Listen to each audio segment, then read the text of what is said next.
Yeah, you just have to be there. You know, you had to be there. It was just great to say, like, or I was there for that, you know what I mean? You have to be there. I wish I wasn't there. You know? You have to be there. Right, a very special episode of You Had to Be There. Delighted to say documentary maker Ross Whitaker is with us. Ross, how are you? Good, how are you? Yeah, pretty good. Good. The busiest man in Irish showbiz at the moment. You've 2 films out. Well, yeah, I mean, one film is in the cinema, so we've been obviously trying to get the word out on that, and then actually, just as timing would have it, we have a documentary on Sky Sports on Thursday night. Okay. Yeah, a golf documentary. We'll come to the golf in a minute, but Yeah. Beat the Lotto is the documentary. Are Irish feature-length documentaries making a comeback?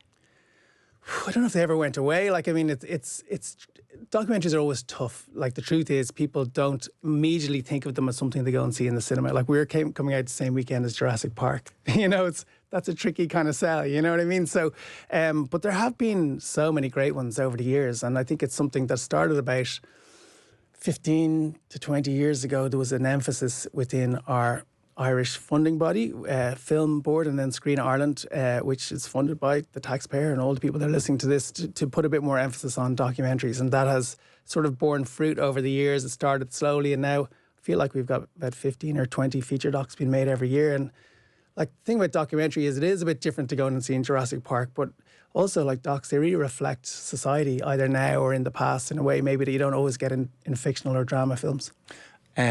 What's the challenge about making something about a period like 1992 when there must be some footage, but not all the footage you want?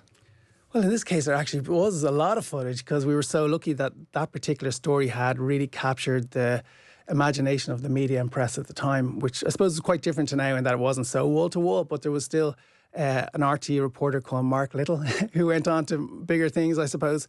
And he really was attracted to the story, and he followed the syndicate around getting as much as he could. So in terms of that, we were quite lucky, yeah.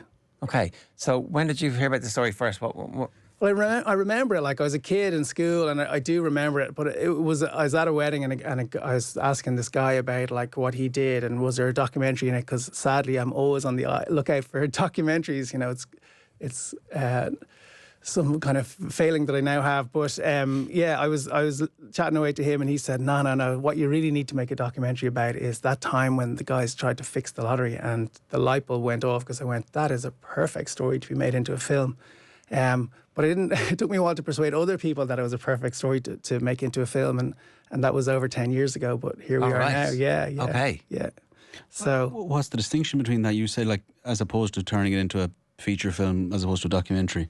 Yeah, I suppose, look, I'm a documentary maker, so when I think of a film, I think of a feature-length documentary a lot of the time, or if it's a story that's perfect to be an hour on TV, I'd think about it that way, you know, or whatever way you might think about it. But yeah, I suppose in this case, it has the same elements that you would want for a fictional film. You know, it's got a thriller element, takes place over a short period of time, it's got a ticking clock, like all those kinds of things. And then it builds to a climax, which, like, you know, obviously I've done a lot of sports documentaries over the years. And the great thing about sport is often you're building to, like, a moment, a final, whatever it might be. This was a bit like that, you know. On the Saturday night, they're either going to win or lose, depending on whether they could buy all of the tickets they wanted. So we're not going to give the end away. You've got to go buy tickets in the cinema. What's it actually like having a film in the cinema? Is this your first cinema release? No, it's the 5th. Right. Jerry, you obviously haven't been paying attention. Yeah, we started with Saviours in 2008. We did a film called Unbreakable about Mark Pollock, about 2000. I'm starting to forget now. 2015, then 2016 we had Between Land and Sea, a surf doc. Oh yeah.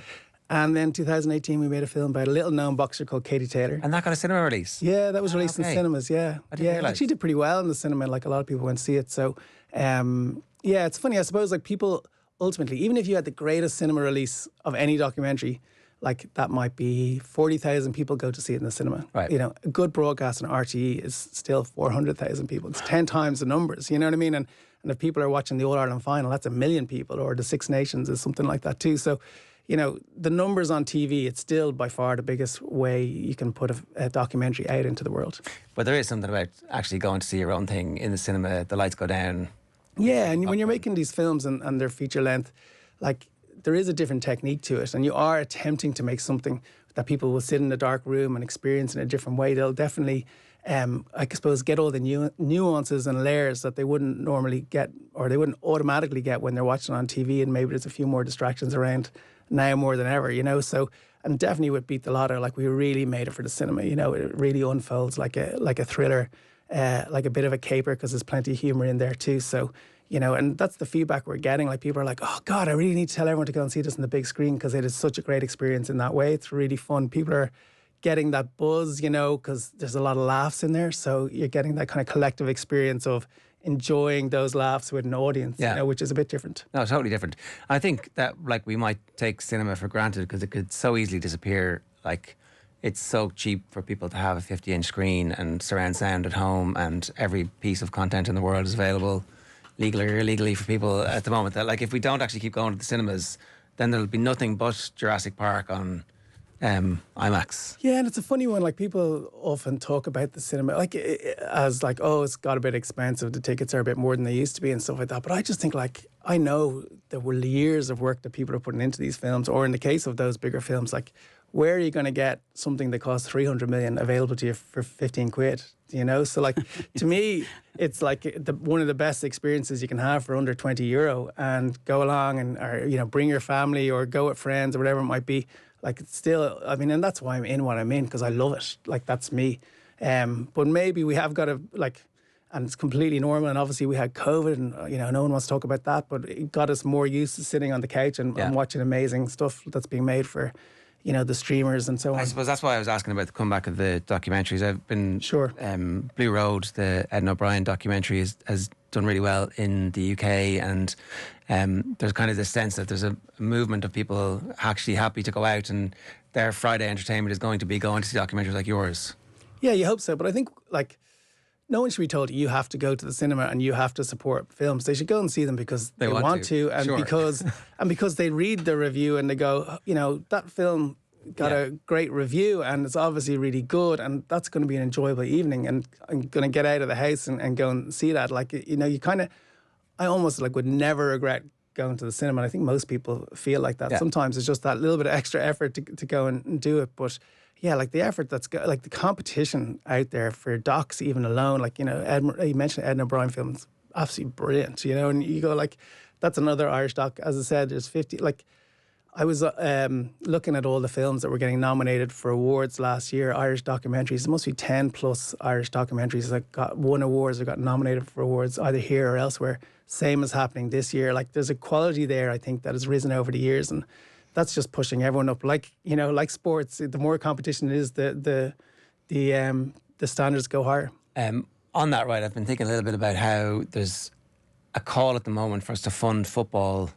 And everybody's like, well, the industry should be able to fund itself. There's so much money sloshing around, UEFA, FIFA, etc. But actually, what we really need is an injection of cash now. And you can claw that back in years to come. The film industry has done a good job of organising funding in a way that has helped the industry grow. I do wonder, though, am I oversimplifying it by saying this has been successful? Because I talk to people in the film industry and they're like, we actually need way more support and we need more government help. Well, everyone always wants more support here. It's true. It's true. That's true. I mean, yeah. But I suppose, look, and it would be the same for football and League of Ireland, I presume you're talking about. And if you put money into things that a lot of time there's like an exponential value if you spend it well. Do you know what I mean? And that definitely goes, like if you look at the money that's gone into Irish language cinema in particular, maybe a little bit more than Irish language TV, like the films that are coming out have been really, really successful, you know, and obviously there's almost like an outlier or a particularly successful film in Cullen Braid's Colin Kuhn. So if you get behind something, I think the key to it generally with these things is that you do it for a period of time. You know what I mean? If you put money into something for a year or two, you'll get nothing. I mean, I think the huge one that we should be looking at is women's sports. You look at the relay team, a few years of support, and they're up there, you know, almost winning medals in the Olympics. Like, that's the highest level of sport. And, you know, I don't know what those women are, you know, what grants they're getting, but I'm sure it's not even that much, you know. So, like, you get behind things and it will have a value. And women's sport, to me, is the most obvious one, because you want to keep girls in sport, they need people to look up to. They're going to look at, you know, Charlene Mosey and Rashida and everyone winning medals. They're going like, I want to be like that, you know. And the same goes for women's Gaelic games. Like, you know, I don't know if you're watching the GA and the Camogie over the weekend, but we had brilliant hurling matches. But the Camogie matches were brilliant as well. You know, I was watching those too, and I just thought, like, God, you need to get behind all of this. But there's only so much to go around, you know, and the people listening to this are the people that are funding it, essentially, and they should always remember that too. It's taxpayers' money, you know. So, yeah, but definitely, we've seen that in film, and it's definitely will be the case in sport too. What was your first documentary? Was it Saviours? Yeah, that was 2007. So that was, at the time I was working with a good pal, Liam Nolan, and we were like, where would we find a story in Dublin? Because we had no money and we actually had no support at the time, and we had a camera and a microphone, and we said, like, what? You know, we call them precincts now. That's the kind of buzzword in documentary and stuff. It's like, what environment can we go into and just make a film about that place that would lead to there being lots of stories? And we kind of came up with the idea of an inner city boxing club. And ultimately, it was the most fascinating place. And, you know, we were there for about just under a year and a half. Turned out Darren Sutherland was one of the boxers in there, you know, and we followed them for a year and a half. And he did sort of see such twists and turns within the lives of the young men that were there. So that was the first one. Yeah, that was 2007. Obviously, you didn't just decide that you wanted to do that. You'd had an interest in it to get to the point where you were able to make something like that. Yeah, no, it was very green, I have to admit, like, even back then. But I suppose, like, I don't know, for whatever reason, I'm just someone who just wants to get up and do things, you know. And so I had got a loan out and bought a camera, and then intersected with Liam, as I mentioned, and he kind of had the same mentality, or I maybe egged him on a bit. And we just went out and started filming, and it was brilliant because we had jobs, you know, like day jobs. I was working as a travel agent at the time, actually, and we would go, but, you know, the training sessions, which is often the case, is like Tuesday night, Thursday night, Friday night, and then might have either, you know, boxing tournaments or additional training sessions the weekend. So you could kind of do it around work. Yeah. So we just started doing it, and as we went along, tried to keep an idea of how the stories were going, and ultimately, in the end, we eventually persuaded the film board to give us a little bit of finishing money, and they did, and they were hugely supportive, and ended up making it into a feature doc, and that was kind of the beginning of this crazy 15 years, which sometimes I wonder what I've been up to at all. But anyway, how did you know how to use the camera and stuff like that? Like just the basics. Practice, like, yeah, definitely just practice, like learn on the job, and it's like anything, you know.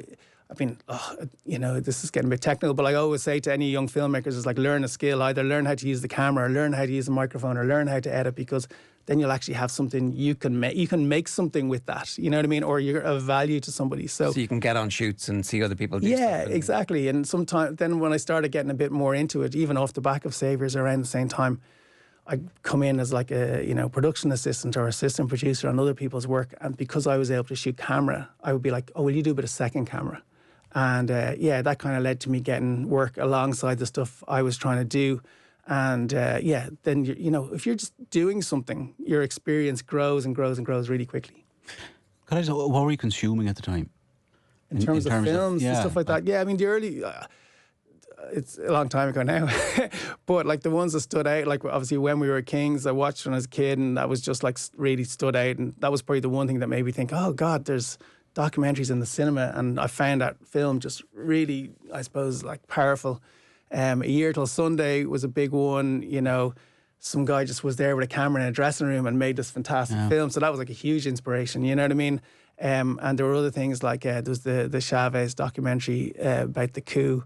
The Revolution Will Not Be Televised, which won like the best TV program in the year, in the world that year. It was phenomenal. And I just happened to see it by chance. I was on a kind of like a J1 style thing in Canada, and I went to a festival, and it wasn't even in the festival, it was in a side thing. Anyway, it went on to be so successful. So all those films really stood out for me. And I mean, the gas thing, I don't know if you guys have probably done it, but like the whole background of When We Were Kings was, you know, the way it came out in the 90s, but it was shot in, I think that fight was 72. So I'd always assumed like that they'd had all this footage, and then they went back and then they made the film. But actually the guy had been trying to make it for 20 years. And I was like, well, that actually rings a bell now, you know. But yeah, so all those things stood out, and then you kind of learn the stories behind them. And yeah, in my case, I found that really inspiring.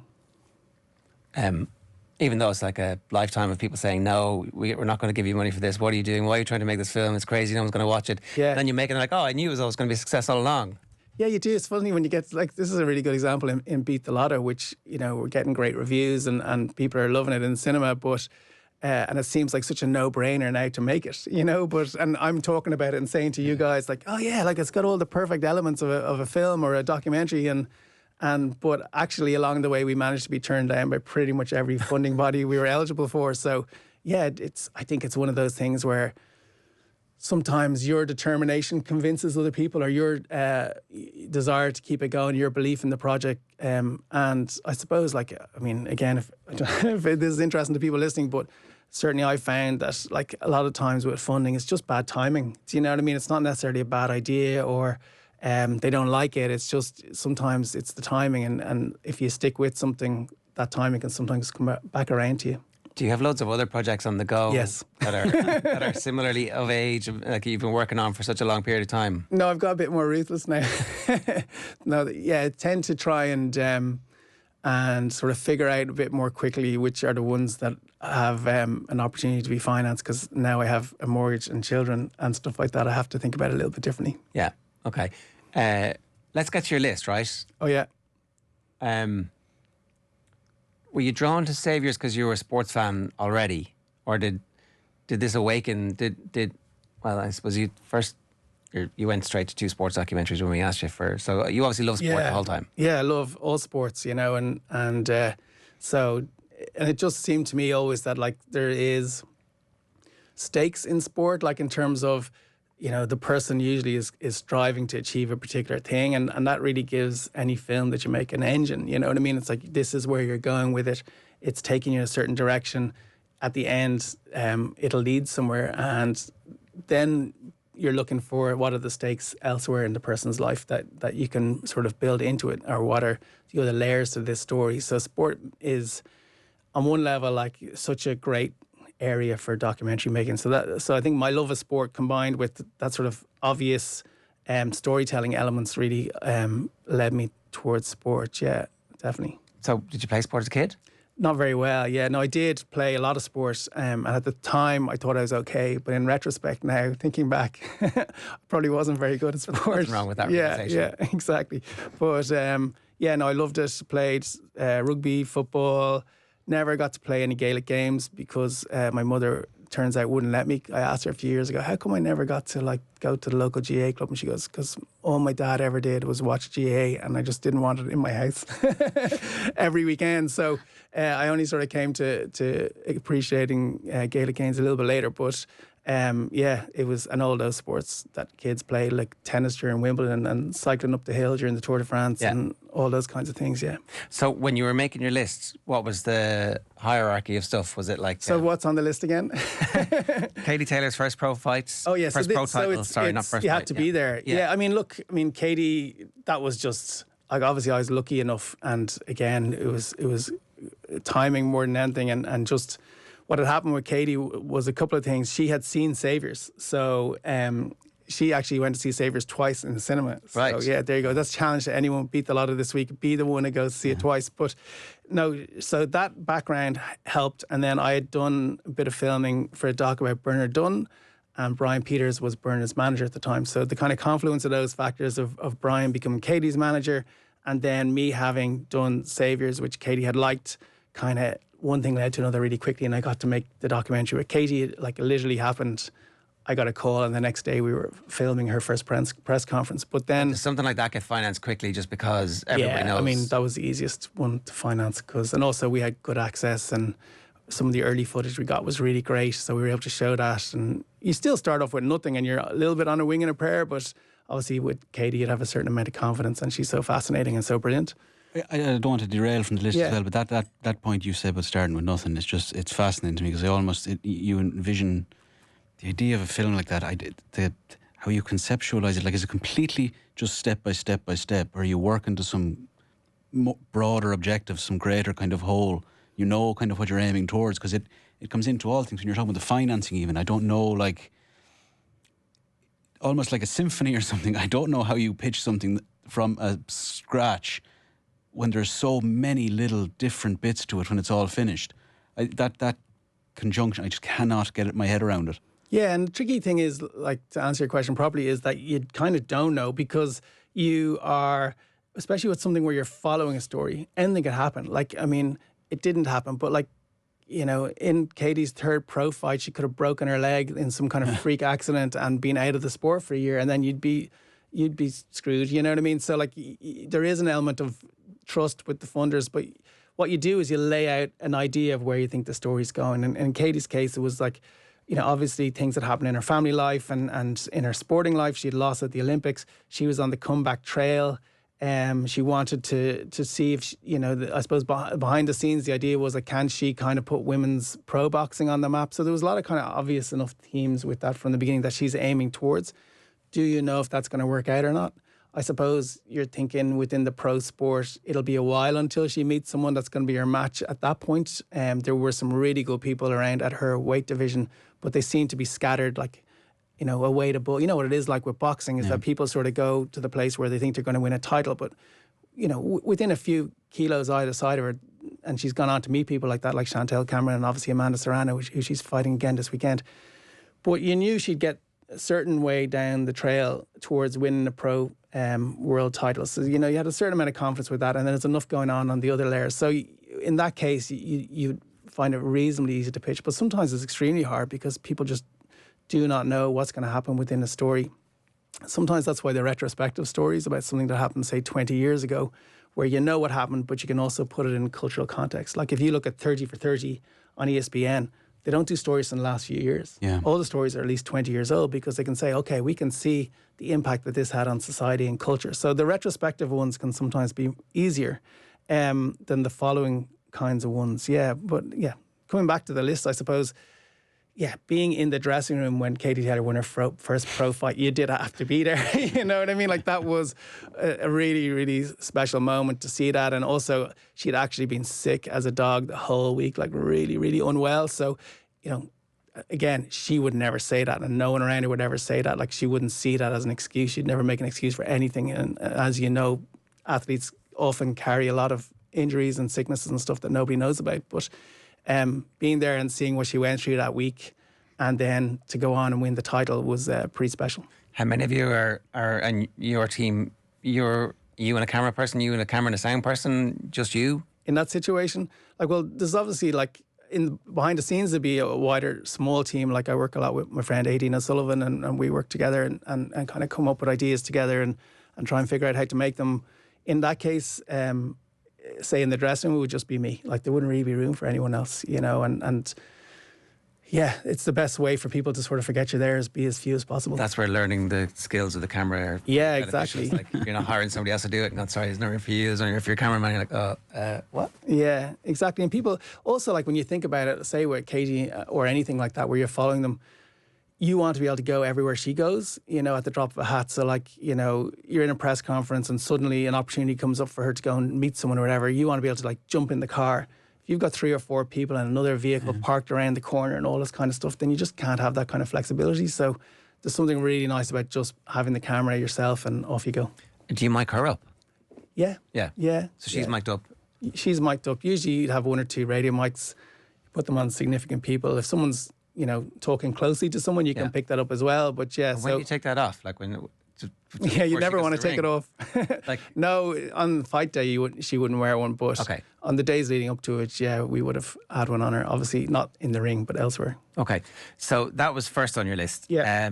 Shane winning at Portrush. Now this is our opportunity, I think, to talk about the film that's coming out Thursday night in Sky. It's all the Irish winners of the Open. Yeah, all Ireland's major winners since 1947. So, you know, it was one of those where I work with a guy called Bob Caldwell on a couple of golf-related projects, and like he would have really good connections in the golf world. And obviously, I've made a doc with Shane and stuff like that. So we sort of had this idea to do something about Ireland's Open winners, because it's pretty incredible how many Opens we've won over the last less than 20 years. I think only the US, you know, has won more than us, which is incredible when you think of the golfing culture of Scotland, England, you know, Spain, Australia, South Africa. All those countries, you know, have incredible golfing traditions, but we just seem to have been pretty special over the last 20 years. So the idea came, you know, usually sort of Golf Channel and Sky and stuff that would like to broadcast a golf-related documentary around the Open Championship. So we pitched this, which was, let's have a little bit of a look into why it is that Ireland has won so many Opens, but from the points of view of the people that have done it, which,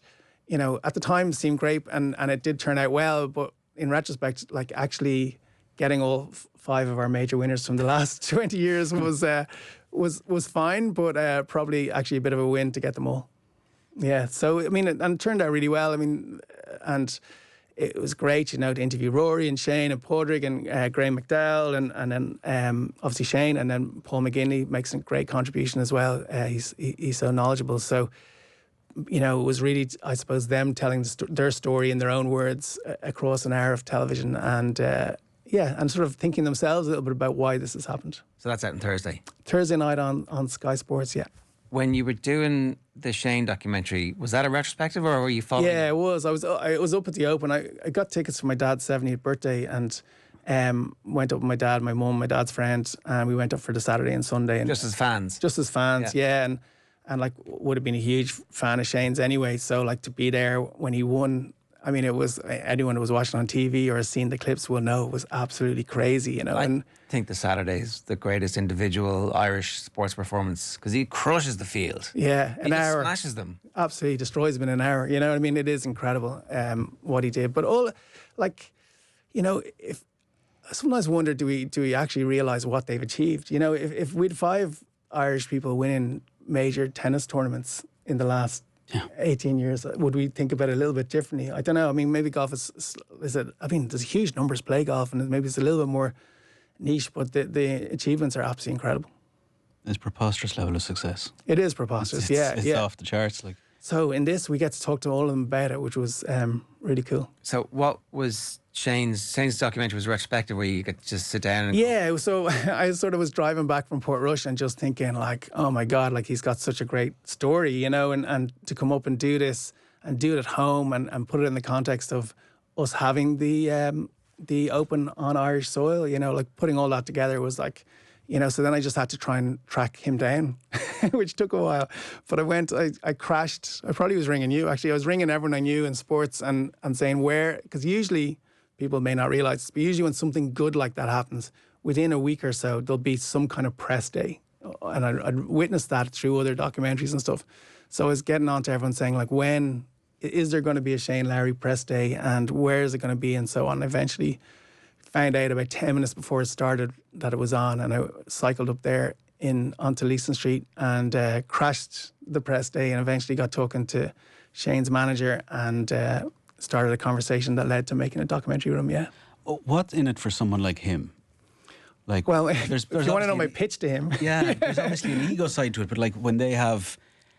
I kind of wonder because if they're weighing everything up, the risk assessment on it, that is probably, it's not going to be negative, but it's still kind of, they're opening themselves up when there's probably no need to. Yeah, I suppose like in that case, it's very celebratory, isn't it? But my pitch to them would be in that kind of case is like, and I've definitely experienced this over the years, is people's memories of these things fade actually pretty quickly, okay. And within a couple of years, you can remember it quite differently. And also like, the moment has sort of passed in terms of getting the documentary made. It's like if you go there 3 years later and say, hey, we want to make a documentary about Shane winning the Open, there's been 2 or 3 Open winners since, So I suppose it's kind of a timing thing where, I was saying to Shane, do it now while it's all fresh in your mind and while everyone's excited about it. And also we'll be able to get the finance to make it, which means it'll actually happen. And yeah, those sort of factors together. And as it happened, like Conor Ridge was very open to the idea and very supportive, along with Brian, who's still Shane's manager now. But they had done a doc with Graham McDowell. He had been Graham McDowell's GMAX manager as well. And after he had won the US Open, I think BBC Northern Ireland had done a doc with GMAC and they'd been really happy to have captured the moment. Yeah. So that sort of helped as well, yeah. That makes sense. People's memory is, and the people around you at the time as well, as it turns out, aren't always around in the aftermath of these great successes. True. Ireland beating the All Blacks for the first time on Lansdowne Road. Yeah, that was amazing. I was sitting beside Sam Whitelock's dad. All right. By pure chance. I'd been to the one in Chicago at work but there was something about that one. I mean, I had a brilliant time there and good friends there and so on. And we had a great time in Chicago and everything. But I always wondered if the All Blacks were fully on the job for that game. You know, I remember seeing them, they were going around, you know, they're sort of being shown around Chicago the whole time and getting their pictures taken and all this kind of thing. And then it felt a little bit like we had ambushed them, you know. But then, you know, a couple of years later, it felt like, you know, they knew exactly all about us and we're definitely coming to the game in a different frame of mind. And then, you know, in my own life, some significant things that happened around then. My daughter had been born with Down syndrome and it was a little bit of a surprise at the time, and we're sort of still coming to terms with that. I actually bumped into you in the street. I don't know if you remember that, around that exact time. And so this was actually the first time I had gone out and about and gone to a match or anything like that since then. And so I just bought I found one solo ticket on Ticketmaster and said, I'll go and see this game. And then the one solo ticket was sitting beside Sam Whitelock's dad. So I was chatting to him all the way through and I was having a great time. And Ireland were winning and it was a dominant performance. It was absolutely fantastic. And I had a very embarrassing conclusion to my conversation with Sam Whitelock's dad where I said to him, well, I suppose now we'll see you in the World Cup final. Not allowed to say that. No, and of course I kiboshed the whole thing. Nobody knows fault. that's where the Rugby World Cup went wrong. But that was the beginning of the end, I'm afraid, for the Irish rugby team. You were with work in Chicago. Yes. So there's rugby documentaries here in the background as well. No, that was just... well, I'm going to have to mention another sporting brand. So I was with the 42 doing a bit of filming with Murray Kinsella. They had some sponsorship, I think, to do some rugby related content at the time, and we'd gone over and done some bits around Chicago. Okay. Yeah, you have done rugby documentaries, am I right? Yeah, we did one again, another retrospective one. I think off the back of doing that documentary with Shane, sort of had this idea that it really works to capture these stories quite quickly after they happen. So I did a doc with the Irish team when they won the test series in All Blacks against the All Blacks down in New Zealand for the first time. Yeah, so that was fun. Yeah. What was that like? Yeah, well, what happened was a guy called John Sherwin, who was actually in school with me. He had been down there with them and filmed a ton of behind the scenes content. Okay. So we took all of that footage and we did more filming with the team, interviewed them and so on. And I mean, look, it was again, just to get all the memories of that while it was fresh in their minds. It was fantastic. I think it's still on the RTE player actually, but I mean, what an achievement that was. It was incredible. And I think sometimes with these things, especially in New Zealand, you know, they're happening very, very early in the morning and people aren't necessarily getting the full story around the games. They might get up early in the morning and watch the matches, but they don't get the sense of what really happened behind the scenes. So it was really enjoyable to be able to pull that together for people. We got hammered in the first game and immediately on the field afterwards, Peter O'Mahony, I think was captain, was interviewed and was like, oh yeah, great test match, we'll see them again next week. And I was like, that's delusional. I mean, we got absolutely smashed here. What's he talking about? And then they come out and absolutely annihilate them in the second game. And then... It was a funny one. The first game, I think, like, we actually hadn't played that badly and we weren't that far off them. Do you know what I mean? I mean, that's my memory of it now. They scored four. They were in there 26-4 and they scored 4 times. And my reading of that was it's so easy for them to score every time they get in. But actually, yours is the correct one. Is like, actually, if we just keep them out, they're not going to score. Exactly, yeah. You know, and it just, like, it's top level sport, isn't it? And you guys talk about it all the time, but the margins are absolutely tiny and they know, you know, a couple of tweaks in the right direction and those tries aren't happening. And not only, I think the good thing was that we were getting some joy against them, you know, and we were making breaks and we scored tries and so on and so forth. So they knew that they could play them and take them on. So I think, they definitely felt like it was possible to turn it around. I mean, again, losing, you know, one thing winning a series, which almost no one has ever done, another thing to do it from one test down. So I did feel like it was worth kind of documenting that and so on. Do they engage? When they decide that they're going to be part of something like this, do they give of themselves, or do you still feel like there's almost they kind of have to be retired before they finally fully give of themselves? I think it depends on the player, you know, and you know, obviously we were hugely privileged just to get to do it in the first place, and you know, Andy's an open book pretty much, I think, you know what I mean, a really, really open guy. Some of the players are less open than others. You find, I suppose, maybe the slightly older guys are more willing to talk, and as maybe in some cases the guys that the players that have been born in other countries maybe have a different perspective. They've travelled the world and they've ended up here and so on and so forth. So you're trying to bring all that together and also we were making it while they were kind of getting ready to build up to the Six Nations. So we were hardly their priority. But yeah, generally speaking, I think they're pretty open, and certainly enough of them are open for you to be able to tell the story. We're going way back in time to the Charlton era. Ireland beat Spain. I presume this is Lansdowne Road. Is this the own goal? Is that? Yeah, Mitchell on goal. Yeah. I mean, I don't remember a whole lot about it. What year was that? 89? 89. So Yeah, for 1990, yeah. Yeah, so I mean, I think that was we used to go after school. We were in primary school and we'd go on Wednesday after school. We were out in Bray, so we'd hop on the dart and go into town and go to the matches. And literally, I think the first game I went to with my friends was probably like the Wales game, which I think was the first game of the Charlton era. And then we'd gone to a few of the games. We got to Euro 88 and then going to... but we actually, I don't think we'd won a home game like against a major opposition. No. We'd beaten Malta. We're not on a Charlton. I mean, we beat France and famously, but like... Yes, in the Owen Hand era, there were some incredible results, but the Charlton one was a bit different. But then beating Spain just felt to me at the time like, we can actually mix it with some of the big teams here, and started to sort of believe that the Irish team was on a really great trajectory, and just felt like a really special one to be at. Your last one is also France winning the World Cup in '98. So football is a big thing for you. Have you made many football documentaries? No, not really.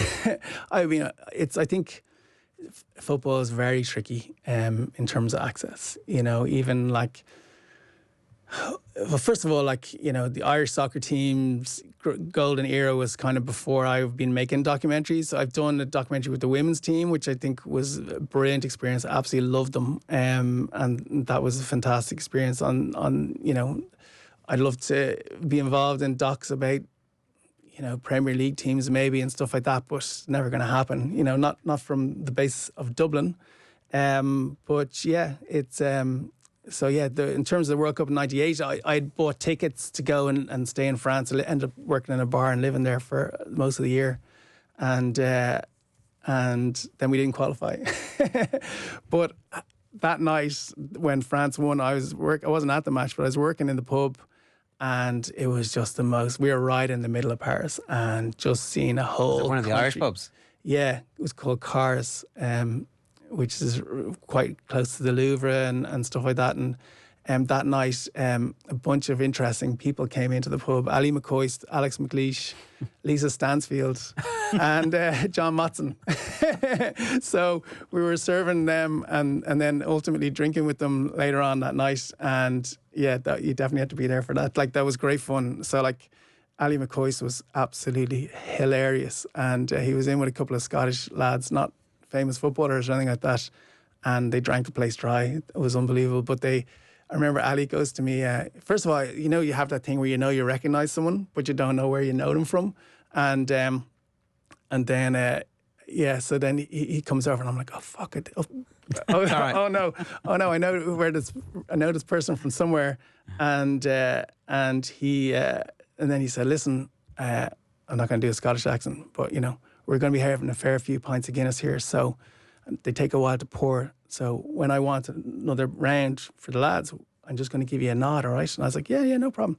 So he takes the 3 pints, walks over, puts them down, turns around and nods at me.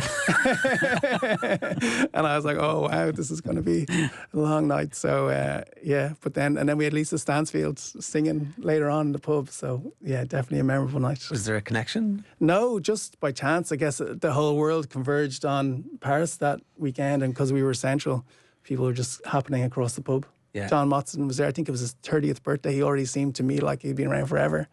60th birthday, no? John Motson, 30 in '98? No, that couldn't be right, is it? But it was a less of a birthday than I expected anyway. Maybe. What, 40th maybe? Did he die recently? He did, yeah. Yeah. I think he was about Someone do the numbers on that. That's, what's that, 30 years ago? We can find out. Maybe it was his 50th birthday. Yeah. Or maybe it was no significant birthday and I'm just remembering it wrong. So anyway, yeah. It was a good night. Made it hazy. 50, yeah. Okay. 50th birthday. There you go. Tickets are available now in all good cinemas. Yes, absolutely. And we have a website called beatthelottofilm.com where we have a list of them all. So that's the easy place to go and find one close to you. But it's in 17 cinemas around Ireland, so it's quite well spread out. yeah, and go see it because people are absolutely loving it.